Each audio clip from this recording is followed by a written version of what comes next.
En 2020, deux scientifiques, un Néerlandais et un Allemand, ont eu une idée étonnante. La construction d'un barrage, mais pas n'importe quel barrage, un barrage assez grand pour séparer la mer du Nord et la mer Baltique de l'océan Atlantique. Oui, techniquement, il s'agirait de deux barrages qui constitueraient le projet de barrage d'enclavement nord-européen, ou NEED en anglais. Si le projet se concrétise, il s'agira de l'un des plus grands défis de génie civil que l'humanité ait jamais eu à relever.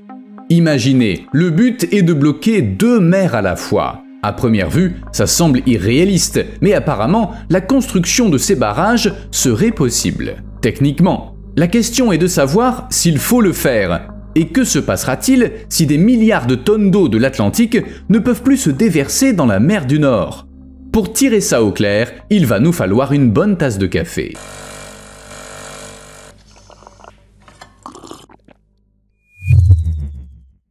Voici un rappel discret de faire un petit quelque chose sous la vidéo pour ne pas oublier. Et merci pour ce que vous savez. Bien, commençons par le commencement. Comme je l'ai dit, pour séparer complètement la mer du Nord de l'océan, deux barrages seront nécessaires. Le premier, le barrage Nord, aura une longueur de 475 km. Il est censé relier la pointe nord-est de l'Écosse à Bergen en Norvège, en passant par les îles Orcades et Shetland. La profondeur moyenne du barrage sera de 127 mètres pour un maximum de 321 mètres dans la fosse norvégienne. Le deuxième barrage, le barrage Sud, aura une longueur de 162 km. Il reliera la France près de Brest à la côte sud-ouest de l'Angleterre. Sa profondeur moyenne sera de 85 mètres avec un maximum de 102 mètres. La longueur totale des deux barrages sera de 637 km. À titre de comparaison, prenons le plus long barrage en remblai du monde. Le barrage d'Hirakoud est une structure faite de terre, de béton et de pierre située sur le fleuve Mahanadi en Inde. Sa longueur est de 25,8 km. Il est énorme, mais pour bien comprendre à quel point le barrage de la mer du Nord sera grand, il faut faire quelques calculs. La partie sud correspondra à 6 barrages indiens, la partie nord à 18. On sait également que la partie orientale du barrage Nord sera la tâche d'ingénierie la plus difficile de l'ensemble du projet NEED. 331 km du barrage Nord se situeront en pleine mer et il s'agit d'une zone très profonde. Comme je l'ai déjà dit, on appelle ça la fosse norvégienne. Mais il ne suffira pas de construire les barrages. Pour que le projet NEED fonctionne, les eaux intérieures de la Norvège devront également être fermées, car le barrage se terminera sur l'île de Sotra. Sur une île, vous me suivez ? Ça signifie que des structures supplémentaires seront nécessaires dans les eaux intérieures de la Norvège. Et sur les deux barrages, des pompes géantes devront être installées. Elles serviront à déplacer l'eau du fleuve qui se déverse actuellement dans la mer du Nord de l'autre côté du barrage. Actuellement, ça se fait naturellement, mais si la mer est bloquée, l'eau ne pourra plus passer. Vous savez, plus ça va, plus tout ça me semble irréaliste. Cependant, les auteurs du projet l'affirment, une telle construction est possible. L'humanité dispose d'une grande expérience en matière de conception de barrages, de digues et de mise en valeur des terres. Les plus grands barrages construits à ce jour sont l'Afsluitdijk aux Pays-Bas et le Saimangeum en Corée du Sud. Le premier mesure 32 km de long, 11 mètres de haut et 90 mètres de large. Le second est long de 33 km avec une hauteur moyenne de 36 mètres et une largeur de 290 mètres. Les auteurs du projet insistent sur le fait que ces dimensions ne sont pas très différentes de celles nécessaires à la construction des deux barrages NEED près des îles Orcades et Shetland. Des défis techniques attendent néanmoins la partie nord du projet NEED, celle qui traversera la fosse norvégienne. Vous vous souvenez, sa profondeur sera de 321 mètres, n'est-ce pas ? Mais les créateurs du projet sont convaincus que la chose est possible. Après tout, les plateformes pétrolières sont installées à des profondeurs de plus de 500 mètres et certaines opèrent même à 2000 mètres. Bref, on sait comment mettre en place des structures à plus de 300 mètres de profondeur. Certes, les barrages diffèrent des plateformes pétrolières, mais c'est tout de même encourageant. Et les pompes ne seront pas un problème, car des dispositifs d'évacuation de l'eau surpuissants existent déjà. Le barrage en nécessitera 100. Cela dit, pendant la construction, il est possible qu'on invente des pompes encore plus puissantes que celles dont on dispose actuellement. Bon, admettons que le problème des pompes et de la profondeur soit réglé. Comment acheminer une telle quantité de matériaux ? Les auteurs du projet ont prévu ça aussi. Si l'on considère que la largeur moyenne du barrage sera de 50 mètres, avec une pente à 45 degrés, en tenant compte de la profondeur de l'océan, le volume des barrages sud et nord sera de 4,6 et 31,6 km3 respectivement. Et comme les barrages seront construits à partir de matériaux argileux, 51 milliards de tonnes de sable seront nécessaires. Ça représente à peu près la consommation annuelle de sable dans le monde. Or, il faut savoir que le sable se fait de plus en plus rare. Par conséquent, la disponibilité, la recherche et le transport des matériaux, ainsi que les coûts associés, pourraient être des facteurs limitants. Cependant, le travail ne sera pas fait en un jour, et durant la mise en œuvre du projet, on aura certainement le temps de résoudre ces problèmes. Bref, aussi absurde que ça puisse paraître, les experts internationaux affirment que le projet est techniquement réalisable. Nous, les humains, pouvons faire des choses étonnantes, et ce qui semblait impossible hier est aujourd'hui la norme. Par exemple, dans les années 1940, un projet tel que la barrière de la Tamise semblait absurde. Il est pourtant devenu réalité, et aujourd'hui, un tel projet ne surprend plus personne. C'est sans doute le moment de se demander une chose. Pourquoi, au fait, construire ces immenses barrages? En réalité, le but est identique à celui de la barrière de la Tamise, la protection contre les inondations. Plus précisément, il s'agit de protéger 25 millions d'Européens de l'élévation du niveau des mers due au réchauffement de la planète. En effet, 15 pays côtiers d'Europe du Nord sont actuellement en danger. Belgique, Danemark, Angleterre, Estonie, Finlande, France, Allemagne, Lettonie, Lituanie, Pologne, Pays-Bas, Norvège, Russie, Écosse et Suède. Le barrage leur servira de protection ainsi qu'à des capitales comme Amsterdam, Copenhague, Édimbourg, Helsinki, Londres, Oslo, Riga, Stockholm et Tallinn. D'autres grandes villes telles que Brême, Hambourg, Rotterdam, Saint-Pétersbourg et La Haye seront également protégées. C'est pas un hasard si l'un des auteurs du projet est néerlandais, car les Néerlandais se protègent de la mer grâce à des digues depuis des siècles. Le barrage d'Afsluitdijk de 32 km de long que j'ai déjà mentionné a été inauguré en 1933. Il a barré une grande baie de la mer du Nord, la transformant en un lac d'eau douce, l'Esselmeer, et a ensuite permis le plus grand projet de poldérisation de l'histoire. Plus largement, ce vaste réseau de digues, d'écluses, de vannes et de barrages qui protège le sud-ouest des Pays-Bas est reconnu comme une merveille de génie civil.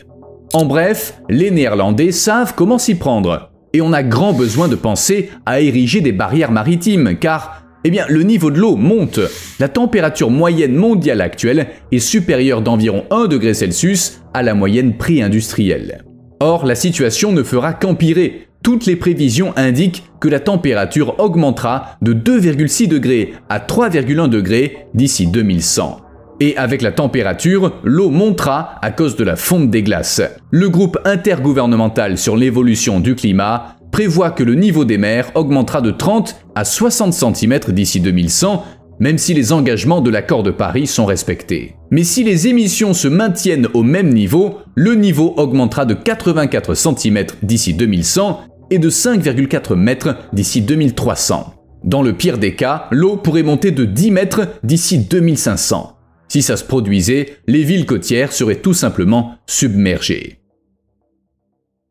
Mais vous savez quoi? Ces barrages ne sont pas une idée nouvelle. En septembre 1930, il y a presque 100 ans, le magazine Modern Mechanics rapportait que d'éminents scientifiques britanniques suggéraient de gagner 260 000 km² de terre sur la mer du Nord. Selon le plan de ces éminents scientifiques britanniques, ces terres devaient être entourées d'immenses barrages, semblables aux barrages néerlandais, pour les protéger de la mer. Quant au lit des fleuves qui se jettent dans la mer du Nord, il proposait de les réorienter avec des canaux. Une carte a même été publiée montrant une voie ferrée reliant Londres à Berlin et un pont traversant la Manche. En théorie, une fois les barrages construits, la population aurait décidé ce qu'elle voulait faire des terres, comme drainer l'eau et utiliser les terres récupérées pour l'agriculture qui manque toujours d'espace. Cependant, la situation est différente aujourd'hui. On ne gagne plus de terre sur la mer, on se contente de faire en sorte qu'elle ne s'empare pas des nôtres. Mais quels que soient les objectifs, le résultat est le même, et c'est ce dont on va parler. Tout d'abord, pour lancer le projet, il faut tenir compte de la future augmentation des coûts de transport maritime en mer du Nord. car le projet NID affectera forcément l'industrie maritime. En effet, les ports les plus fréquentés d'Europe, Rotterdam, Anvers, Hambourg, Bremerhaven, se retrouveront derrière le barrage. Les auteurs du projet suggèrent d'ajouter des écluses aux digues afin de ne pas couper l'Europe du trafic maritime.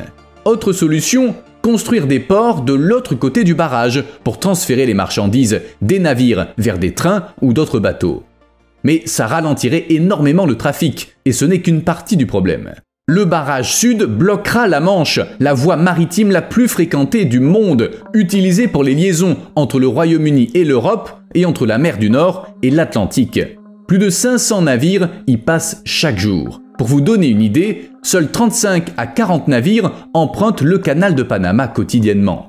La Manche voit passer de tout, d'énormes cargos transportant toutes sortes de marchandises, du minerai de fer au blé et du pétrole brut au sucre, des navires de pêche, des ferries, des bateaux d'excursion. En fait, même si des passages sont prévus à travers les barrages, il y aura des embouteillages, ce qui entraînera des retards. Et tout retard entraîne des pertes financières.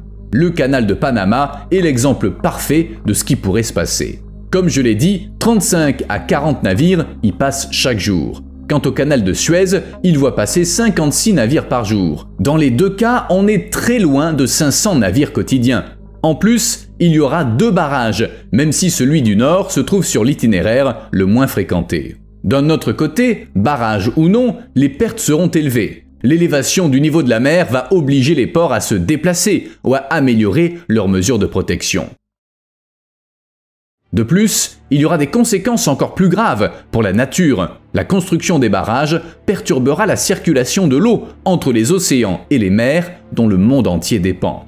Les barrages auront un impact local important sur les échanges de nutriments, de sédiments et de petites espèces marines. Et peut-être même au-delà, dans tout l'océan Atlantique et sur l'ensemble du plateau européen.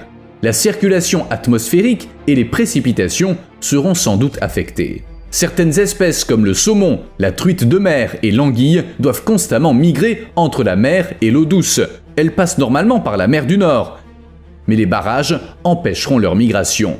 Il y a également un grand nombre de cétacés dans la région, baleines, dauphins et marsouins. Certains vivent là toute l'année, tandis que d'autres migrent, ne se montrant qu'à certaines périodes. Ils souffriront également de la construction des barrages. On sait construire des ponts pour animaux et des passages spéciaux pour les poissons, mais comment imaginer un pont pour baleines? Par ailleurs, le but du barrage est de séparer 2 masses d'eau, de sorte que le niveau de l'eau augmente à l'extérieur, tout en restant inchangé à l'intérieur. Il n'est pas question de prévoir des passages pour animaux. En outre, le barrage de la mer du Nord et de la mer Baltique entraînera une libération massive d'eau douce. Ça divisera la salinité par 10 en l'espace d'une centaine d'années. Naturellement, le dessalement affectera les écosystèmes, la biodiversité et la pêche, car 100 ans c'est bien trop court pour que la vie marine s'adapte au changement. Les auteurs du projet admettent qu'au fil du temps, les barrages transformeront la majeure partie de la mer du Nord en un immense lac d'eau douce sans marée. Ça modifiera radicalement et de manière permanente son écosystème.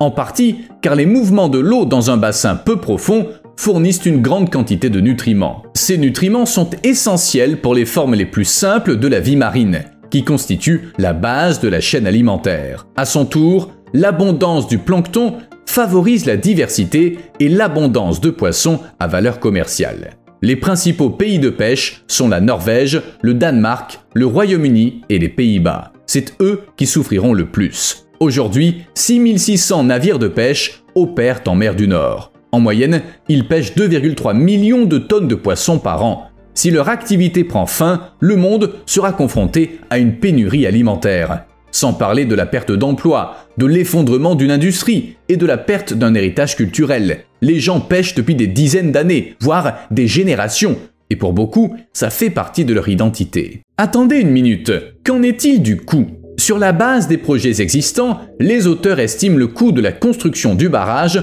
entre 250 et 500 milliards d'euros. C'est énorme, mais il ne sera pas nécessaire de payer en une seule fois. De plus, en théorie, les dépenses pourront être partagées entre plusieurs pays riches. Les concepteurs du projet ont calculé que les barrages pourront être, pour ainsi dire, payés en plusieurs versements sur une période de 20 ans. Les 14 pays qui seront protégés par la structure dépenseront un peu plus de 0,1% de leur PIB combiné. Bien sûr, il faut se rappeler que tous les grands projets d'ingénierie finissent par coûter plus cher que prévu. En général, dès que la construction commence, le coût augmente et il finit par dépasser de plusieurs fois l'estimation initiale. Je ne serais pas surpris qu'il en aille de même pour ce barrage. Et puis, outre l'érection du barrage lui-même, il sera nécessaire de construire des stations de pompage. Ça coûtera 20 à 30 milliards supplémentaires. Tout ajout entraîne de nouveaux coûts, comme les écluses par exemple. Quelle est la conclusion? La construction du barrage coûtera cher à l'économie et à la nature, mais si la seule alternative est l'inondation de plusieurs grandes villes, peut-être le jeu en vaut-il la chandelle? Certains experts en sont sûrs, les coûts et les conséquences de l'inaction face à l'élévation du niveau des mers seront bien pires. Bien sûr, en théorie, les pays situés dans la zone à risque pourraient déplacer les populations ou trouver d'autres moyens de lutter contre la mer. Mais un grand projet commun serait sans doute plus bénéfique, et l'ampleur du projet NEED est équivalente à l'ampleur de la menace. Le barrage serait donc vraiment nécessaire. Malheureusement, les experts de différents domaines ne sont pas d'accord sur ce point. Certains pensent que les solutions telles que NEED ne font que traiter les symptômes du changement climatique. La meilleure solution reste de s'attaquer à la cause, c'est-à-dire de lutter contre le réchauffement climatique. D'autres experts estiment qu'on devrait tous réfléchir à des moyens de se préserver des inondations, ainsi qu'à la manière d'arrêter le changement climatique, en investissant davantage dans l'avenir de notre planète. En fin de compte, le projet NEED reste théorique, une expérience de pensée. Même ses auteurs décrivent le projet comme davantage un avertissement qu'une solution. La nouvelle du jour est que je n'ai pas beaucoup dormi. Je me suis réveillé tôt et je n'ai pas pu me rendormir. Manque de sable. Vous vous souvenez que je parlais du sable nécessaire à la construction des barrages en disant qu'il se raréfie.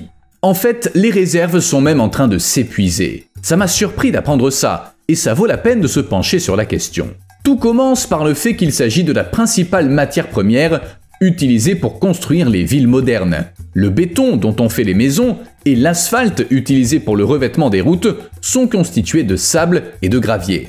De plus, le sable se retrouve dans le verre et même dans les puces en silicium des téléphones et des ordinateurs et autres appareils électroniques. En fait, le sable est la ressource naturelle la plus consommée de la planète. Enfin, à part l'eau. J'ai déjà mentionné que l'humanité utilise 50 milliards de tonnes de sable par an, en comptant le gravier. C'est une quantité telle qu'elle suffirait à couvrir l'ensemble du Royaume-Uni. Mais quel est le problème? Comment peut-on manquer d'un matériau qui est présent partout sur la planète? Prenons par exemple les immenses déserts d'Afrique et de Chine. Le sable y est omniprésent. Enfin, oui et non, car tout dépend du type de sable dont on parle. Le sable du désert, par exemple, est inutile. Le type de sable utilisé pour la fabrication du béton est différent. Les grains de sable du désert sont de forme trop régulière. Érodés par le vent plutôt que par l'eau, ils sont trop lisses et trop ronds pour s'agglutiner et former un béton stable. Le sable dont on a besoin est un matériau plus anguleux que l'on trouve dans le lit des rivières, sur les berges et dans les plaines inondables, ainsi que dans les lacs et le long du littoral. La demande est telle que les plages du monde entier sont dépouillées et que les terres agricoles et les forêts sont défrichées pour accéder à cette précieuse ressource. Mais oui, il existe un marché noir du sable. Je ne m'en serais jamais douté. Pour vous aider à appréhender l'utilisation de cette ressource par l'humanité, voici quelques chiffres. Selon des chercheurs néerlandais, depuis 1985, l'homme a ajouté 13 563 km² de terres artificielles aux côtes du monde entier, l'équivalent de la Jamaïque. Et oui, la plus grande partie est constituée de sable. Par ailleurs, l'extraction de sable fluvial contribue à la disparition du delta du Mekong au Vietnam, une région fluviale où vivent 20 millions de personnes. Vous comprenez maintenant pourquoi il y a une pénurie de sable. On construit beaucoup trop de choses. À mon avis, si on construit le barrage en mer du Nord, il faudra utiliser d'autres matériaux car il n'y aura plus assez de sable. La mer du Nord se réchauffe. Les chercheurs du monde entier tirent la sonnette d'alarme. L'océan, et en particulier la mer du Nord, se réchauffe rapidement. C'est pas vraiment un scoop, mais la situation est grave. En 2023, la mer du Nord a atteint son niveau record, selon les données de l'Institut de biologie Alfred Wegener de Helgoland, en Allemagne. Certes, c'est pas la première année que des températures anormalement élevées sont observées dans la baie allemande, mais l'année 2023 s'est distinguée. La température de l'eau a atteint 11,9 degrés Celsius. Et en juger par les premiers mois de 2024, la tendance est à la hausse. Les températures moyennes de janvier, février, mars et avril 2024 figurent toutes dans le top 10 depuis 1962. Mais pourquoi la mer du Nord se réchauffe si rapidement? En fait, il s'agit d'une mer peu profonde entourée de terre. C'est comme une flaque d'eau géante. C'est pourquoi, lorsque la température augmente sur Terre, elle fait de même dans la mer du Nord. Qu'est-ce que ça signifie pour la mer du Nord et son écosystème? Évidemment, rien de bon. L'augmentation de la température et des phénomènes extrêmes, tels que vagues de chaleur, peuvent déclencher des réactions biologiques. En d'autres termes, le réchauffement n'affectera pas que les couches superficielles de l'eau, mais aussi les fonds marins. Bien sûr, l'étude de l'impact de l'augmentation des températures sur les organismes a commencé par le plancton. En effet, il est à la base de la chaîne alimentaire. Des études sont en cours depuis 1962. Depuis lors, les scientifiques relèvent régulièrement température, salinité et niveau de nutriments dans la baie allemande, tout en étudiant la composition du plancton. Qu'ont-ils découvert? Eh bien, que le plancton évolue en fonction de son environnement. Si la mer continue à se réchauffer, elle pourrait même provoquer l'extinction de certaines espèces. Mer dangereuse. Que sait-on de la mer du Nord? Elle est remplie de plateformes pétrolières et gazières et de parcs éoliens. La mer est riche en ressources et elle contribue à la production d'énergie. D'un autre côté, travailler en mer du Nord pour extraire du pétrole et du gaz est très dangereux. En effet, la mer est incroyablement agitée. Je sais, j'ai dit qu'elle ressemblait à une flaque par rapport à d'autres masses d'eau, mais malgré ça, la mer du Nord a la réputation d'être la plus dangereuse en raison de ses vagues et de ses tempêtes. Pourquoi?